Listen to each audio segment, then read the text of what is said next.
सागूदाना से हम बखूबी वाकिफ हैं। हर घर में इस्तेमाल होने वाला सागूदाना अपने अंदर बेशुमार फवायद रखता है। ये सफेद और गोल छोटे छोटे मोतियों जैसे दाने होते हैं, जिन्हें बाज लोग साबूदाना भी कहते हैं। सागूदाना बहुत हल्की ग़िज़ा है। अमूमन लोगों में इसे पेट की खराबी, बीमारी या बच्चों की खुराक के हवाले से जाना जाता है। अलबत्ता बच्चों, बीमार अफराद और बुजुर्गों के अलावा इसे सेहतमंद लोग भी इस्तेमाल कर सकते हैं। ये नहायत सस्ता और आसान तरीका है, जिसके ज़रिए आप अपनी तवानाई बहाल करके सेहतमंद ज़िंदगी की तरफ गामजन हो सकते हैं। ये बहुत ही हल्की और हजमदार ग़िज़ा है। राज टीवी की वीडियो में खुशामदीद। अगर आपने हमारे चैनल को अभी तक सब्सक्राइब नहीं किया तो कर लीजिए। बात करते हैं सागूदाने के इस्तेमाल के तरीके। इसे खीर, सूप, केक, पैनकेक, ब्रेड, खिचड़ी और इसके अलावा किसी भी चीज को गाढ़ा करने के लिए इस्तेमाल किया जाता है। खाली दूध या पानी में पकाकर भी इसका इस्तेमाल किया जा सकता है और गाढ़ा होने पर हस्बे ज़रूरत चीनी मिलाकर इस्तेमाल किया जा सकता है। जो बच्चे इसे खाना पसंद ना करें तो आप उनके लिए सागूदाना को दूध में पकाकर भी छान कर उन्हें भी दूध पिला सकते हैं।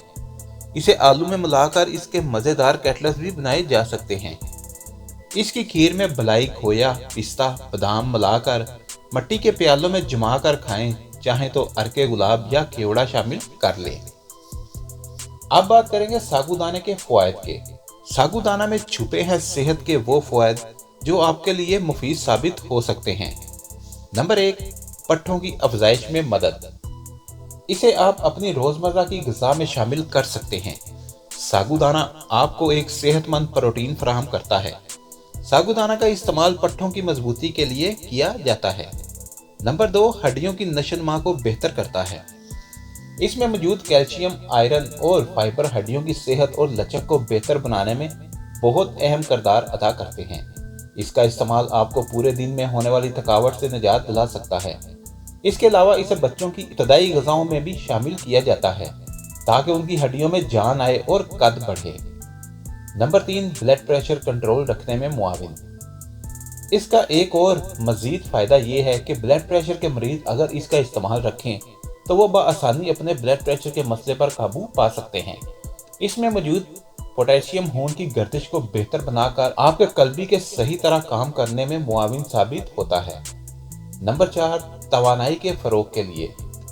कसरत या दीगर जिस्मानी सरगर्मियों में ज़्यादा देर तक मशगूल रहने से जिस्म की तवानाई कम होने लगती है और थकावट महसूस होती है। ऐसे में अगर अपने खाने में सागूदाना शामिल कर लिया जाए तो इससे आपकी तवानाई फौरी बहाल हो जाएगी। नाश्ते में भी इसका इस्तेमाल बेहद मुफीद है। सागूदाने का नाश्ता करके आप पूरा दिन चुस्त और तवाना रह सकते हैं। नंबर 5, वज़न में इजाफे के ख्वाहिशमंद अफराद के लिए। अगर आप वज़न बढ़ाने के ख्वाहिशमंद हैं तो आप सागूदाना इस्तेमाल करें। हमारे यहाँ अमूमन माएँ अपने बच्चों के दुबलेपन की वजह से परेशान नज़र आती हैं। सागूदाना खिलाने से बच्चे का वज़न भी बढ़ेगा और ये सप्लीमेंट से ज़्यादा सेहत के लिए मुफीद है। नंबर 6, पैदाइशी नकाइस को रोकता है। सागूदाना में फोलिक एसिड और विटामिन बी कम्प्लेक्स होता है जो आम पैदाइशी नकाइस के खिलाफ हिफाजत करता है और इससे बच्चे की मुनासिब नशोनुमा में मदद मिलती है। इसके लिए उसे हामला खवातीन को भी ज़रूर इस्तेमाल करना चाहिए। नंबर 7, अमले इन्हज़ाम को बेहतर बनाता है। ये आपके इन्हज़ाम के निज़ाम को बेहतर बनाता है। इससे मैदे के आम मसाइल जैसे कब्ज़, बदहज़मी, अफारा, गैस वगैरह के साथ साथ कोलेस्ट्रॉल की सतह को बेहतर बनाने में भी मदद मिलती है। सफ़ेद सागूदाना जिस्म की चर्बी भी कम करता है। नंबर 8, कद में इजाफे का सबब। अगर आप बढ़ने वाले बच्चों को सागूदाना खिलाएं तो इसके बाकायदा इस्तेमाल से आपके बच्चों के कद में इजाफा हो सकता है। बच्चों के लिए ये बेहद फ़ायदेमंद और कद में इजाफे के लिए बेहतरीन ग़िज़ा है। अगर आपको हमारी वीडियो अच्छी लगी है तो इसको लाइक और शेयर करें और हमारे चैनल को सब्सक्राइब करना ना भूलिए। शुक्रिया।